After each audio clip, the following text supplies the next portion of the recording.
ভারতীয় জনতা পার্টির পক্ষ থেকে এই কোমর বাজার অঞ্চলে এখানে আমার মাইকের আওয়াজ যারা যারা শুনছেন প্রত্যেককে আমরা শুভেচ্ছা জানাচ্ছি। একটু কান খোলা করে আমাদের বক্তব্য শুনুন, কেন 23 তারিখে ভোটটা তো আপনিই দেবেন, কিন্তু আপনার ভোটটা মূল্যবান। আমরা খালি একটু আপনাদের অনুরোধ করব, কেন বিজেপিকে ভোটটা দেবেন। এই 23 তারিখে যে নির্বাচন, এই নির্বাচন মানে হচ্ছে পশ্চিমবাংলার বুকে 18তম নির্বাচন। 17টা নির্বাচন হয়ে গেছে। 1952 থেকে যদি পশ্চিমবাংলায় নির্বাচন হয়, 2021 পর্যন্ত 17টা, আর 2026-এ আপনি 18তম নির্বাচনে ভোট দিতে যাচ্ছেন। এই এত কোনো ভোট হয়েছে, কিন্তু এবারের যে নির্বাচন, এবারের যে ভোটাধিকার, এবারের যে ভোট প্রয়োগ, সেটা কিন্তু খুব খুব মূল্যবান। কেন মূল্যবান? আপনাদের সামনে কিছু বক্তব্য আমি তুলে ধরব। বন্ধুগণ, আপনারা ওয়াকিবহাল, এই পশ্চিমবাংলায় প্রথমে রাজত্ব করেছিল কংগ্রেসীরা। কংগ্রেসীদের রাজত্ব, যাদের একটু বয়সটা মোটামুটি 60-65, তারা জানেন যে পশ্চিমবাংলার বুকে এই বড় বড় জুলফি, হাতের মদের বোতল আর একটা পিস্তল নিয়ে যারা রাজত্ব করেছিল, তারা ছিল সেই কুখ্যাত কংগ্রেসীরা। কংগ্রেসীদের রাজত্ব যখন পশ্চিমবাংলার গণতন্ত্রের প্রিয় মানুষ পরাজিত করে যাদের নিয়ে এলো, তারা হচ্ছে সিপিএম। এই সিপিএম এর নাটক তখন ছিল, এরা বলতো আমরা হচ্ছি সর্বহারাদের পার্টি, আমরা হচ্ছি গরিব মানুষের পার্টি, আমরা দলিত মানুষের পার্টি, আমরা মেয়েদের সম্মান রক্ষা করি। আর সিপিএম এর যে নেতারা ছিল, তাদের ওই একটা পাতলা পায়জামা আর একটা গেঞ্জি দেখে মানুষ ভাবত সত্যি করে বোধহয় এরা গরিবের সহায়তা করবে, গরিবের পার্টি।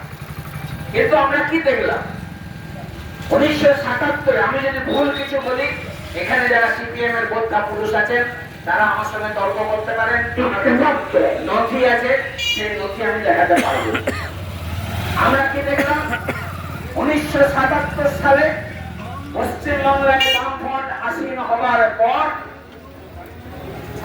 1982 সালের ভেতরে পশ্চিমবাংলায় কারখানা বন্ধ হতে শুরু হলো।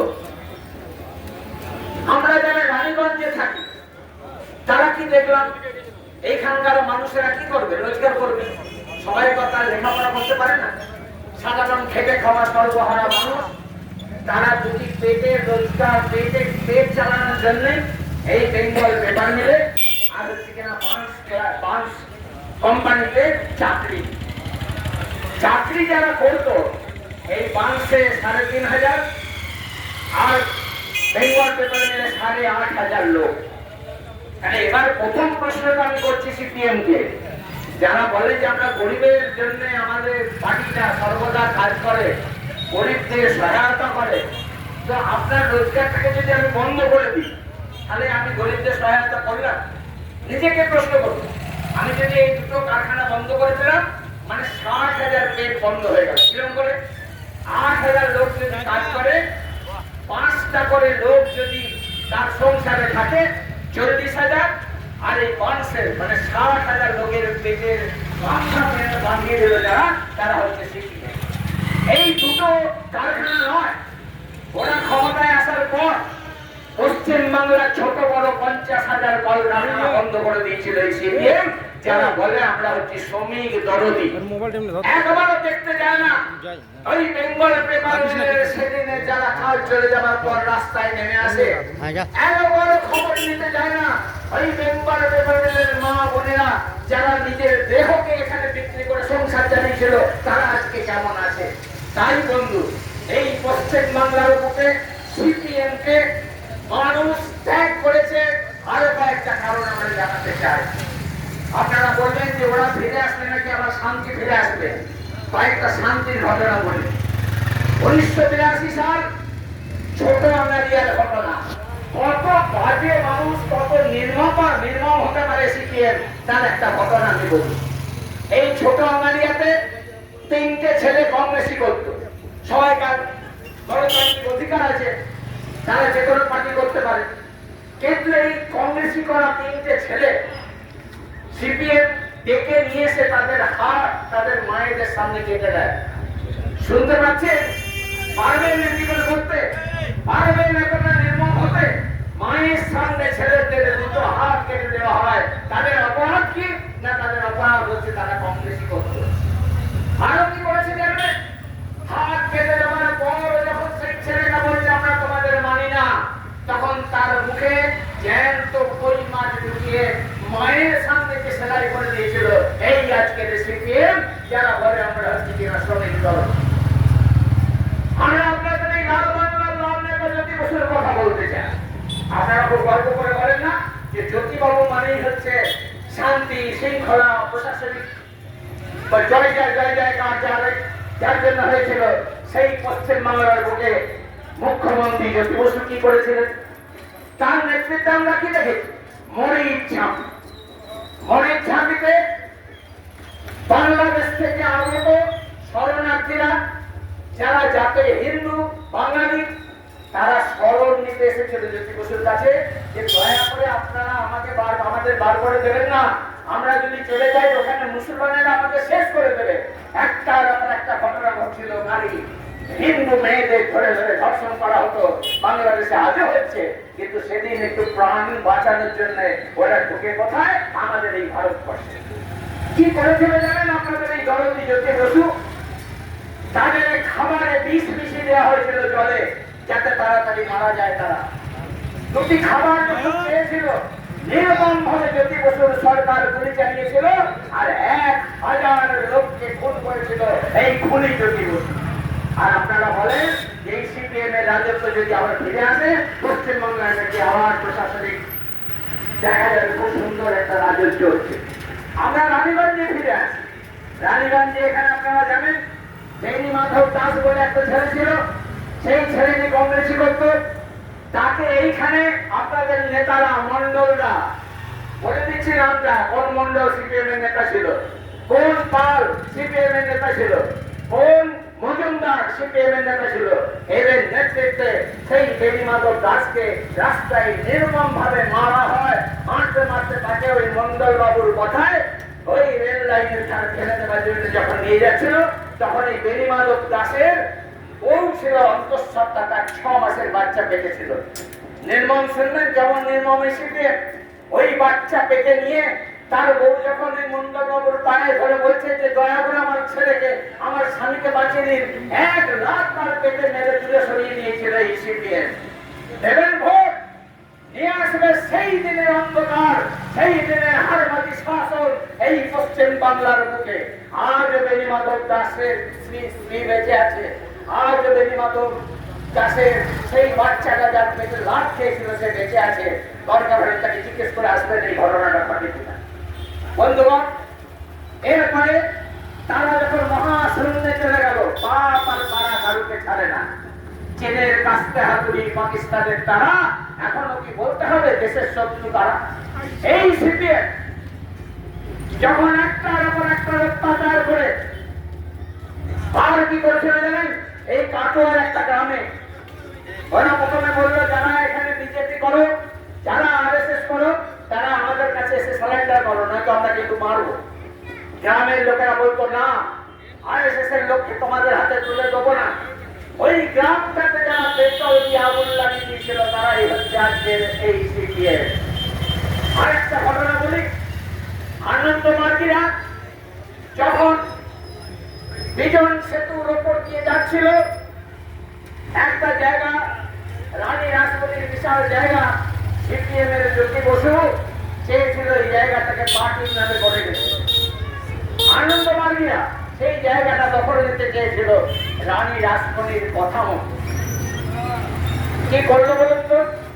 ওই বিজন সেতুর ওপর দিয়ে যখন আনন্দ মার্গে সন্ন্যাসীরা যাচ্ছিল, সেইখানে তাদের গাড়ি থেকে নামিয়ে শাবল দিয়ে তাদের মেরে চোখটা, প্রতিটা চোখ ছুরি দিয়ে উঠিয়ে আগুন জেলে দিয়ে 7 জন সন্ন্যাসীকে দিনের বেলায় বিজন সেতুতে আগুন জ্বালিয়ে যারা মেরে দিয়েছিল, তারা হচ্ছে আজকের এই সিপিএম। ভোট দেবেন সিপিএম?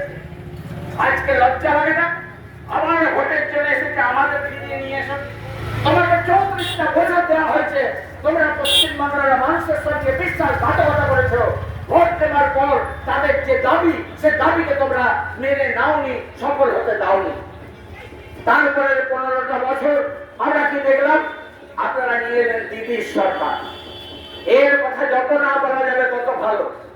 দিদি কি বলছেন? দুটো কথা বলে, ভাতা ভাতা, আর ওদের কোনো রাজনৈতিক ইস্যু নেই।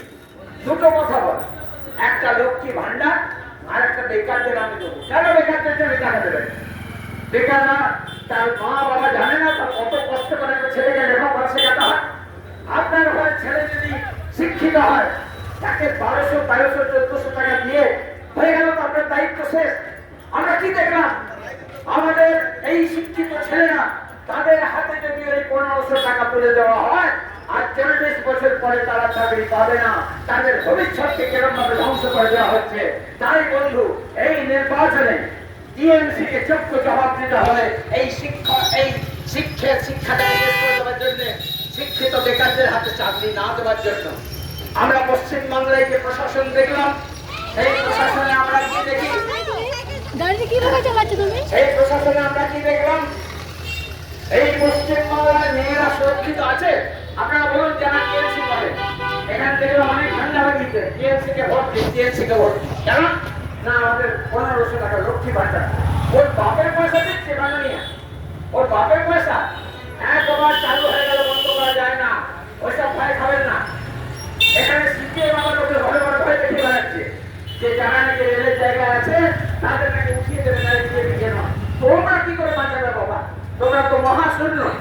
তোমরা একটা সিট যদি পাও, জিন্দাবাদ জিন্দাবাদ তোর উপরে কাটিয়ে দেবে। যত বছর ছিল তত বছর খালি লড়াই। কেন্দ্রের সঙ্গে লড়াই করে দেশের উন্নতি হয় না। কেন্দ্রের সঙ্গে 34 বছর লড়াই করে পশ্চিমবাংলাকে কামাল করে দিয়ে গেছে সিপিএম, সেই রাস্তায় হেঁটে যাচ্ছে টিএমসি। আমরা টিএমসি কে কি দেখলাম? আমার মা বোনেরা যারা শিক্ষিত মেয়ে, তারা 7টার পর ঘর থেকে বেরোতে পারে না। কেন বেরোতে পারবে না? আমরা স্বাধীন নই? আমার মা বোন রাস্তায় বেরোতে পারে না? আমার মা বোনকে ভয় খেতে হবে যে হাতে যে ধর্ষণ হয়ে যাবে, আর ধর্ষণ হচ্ছেও। প্রতিটা ঘরে মা বোনেরা সুরক্ষিত নয়। দেখেছেন, আমি দুটো ঘটনার কথা বলবো আজকের। আজকে যদি 31 বছরের মেয়েটা, গরিব মধ্যবিত্ত পরিবারের মেয়ে, একটা মাত্র মেয়ে, সে কি চাইবে না যে তার মেয়ে ডাক্তারি করুক? সেই ডাক্তারি করবার সময় টিএমসির হায়বার বাহিনী 7 জন মিলে তাকে ধর্ষণ করে খুন করে, আজ পর্যন্ত তার বিচার হয়নি। আমরা কি দেখেছি? এই দুর্গাপুরের বুকে উড়িষ্যা থেকে আসা একটা মেয়ে যখন এখানে ডাক্তারি করছিল, রাতের অন্ধকারে ক্যাম্পাসের বাইরে থেকে ধর্ষণ করা হলো, আজ পর্যন্ত তাকে মামলা ধরতে পারেনি। কেন ধরেনি? যারা এই কুকুর্তিগুলো করে, যারা আপনার মন্দির ভেঙে দেয়, যারা আপনার পুজো হতে দেয় না, যারা আমার ঘরের মা বোনকে উলুধ্বনি দিতে দেয় না, যারা আমার মা বোনের স্বাচ্ছন্দ্য চায় না, সেই জিহাদিদের সঙ্গে আছে এই টিএমসি সরকার। তাই বন্ধু, আমি এই জন্য বলছি, এটা হচ্ছে মূল্যবান ভোটের সময়। আপনি কি চান আরো 5টা বছর ওদের হাতে দিতে? এই হাতিরা আপনাদের ঘর থেকে বার করে একদম রাস্তায় নামাবে, উদ্বাস্তু হতে হবে, কথাটা লিখে দিন। যে দিন ওরা নিয়ে আসবে পর, সেই দিন আপনারা সহ্য করতে পারবেন না। আপনাকে তখন ভাবতে হবে, এই ভাটার জন্য আপনারা তাকে ফিরিয়ে আনবেন না পশ্চিমবাংলাকে সোনার বাংলা করার জন্য ভারতীয় জনতা পার্টির হাত শক্ত করবেন। তাই বন্ধু, আমরা এই পথসভা থেকে জোর হাত করে আপনাদের কাছে বলে যাই, ভোট নিশ্চয়ই আপনারা দেবেন। অনেক ভেবে চিন্তে ভোট দিন। এই বহুমূল্যবান ভোট সোনার বাংলা গড়ার স্বার্থে ভারতীয় জনতা পার্টির প্রার্থী বিশিষ্ট আইনজীবী পার্থ ঘোষকে 3 নম্বর বোতাম থেকে কর্তব্যের চিহ্নে ভোট দিয়ে বিপুল ভোটে জয়যুক্ত করুন। বন্দে মাতরম, ভারত মাতা কি জয়, জয় শ্রীরাম, জয় শ্রীরাম।